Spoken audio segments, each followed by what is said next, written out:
New tonight at 5 o'clock, an issue of excessive force in the Tulsa Police Department. Could there be a systemic problem with the department's training?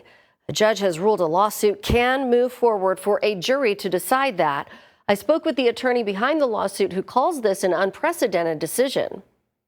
Get out, get out, get out. Body camera footage from March of 2020 shows the moment Officer Aaron Russell shoots 5 times at Michael Delaney's car as he ignored commands and drove off.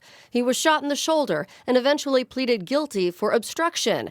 The officer, after a multi-county grand jury indicted him, pleaded no contest to reckless handling of a firearm and was given a deferred sentence.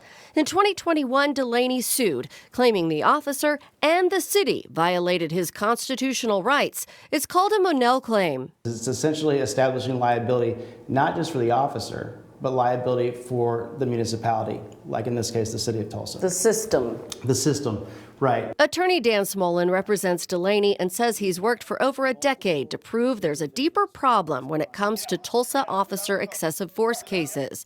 In February of 2025, a judge ruled this case can go to a jury. Smolin believes it's the first time a judge recommended a jury in a Monell claim against the city of Tulsa.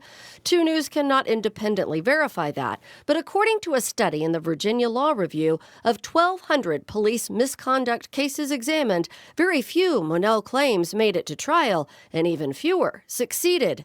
In this case, the judge ruled there's enough evidence to proceed to a trial when it comes to the way officers are trained for extractions from vehicles and the way officers are trained to wait for backup.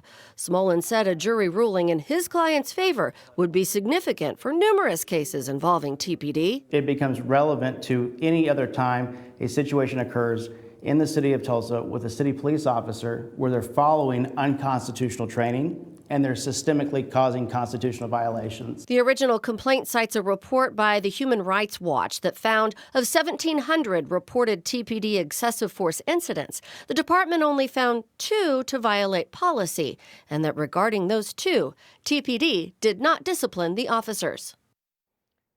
Now, the city of Tulsa does not comment on pending litigation, but we did reach out for comment just in case. They declined.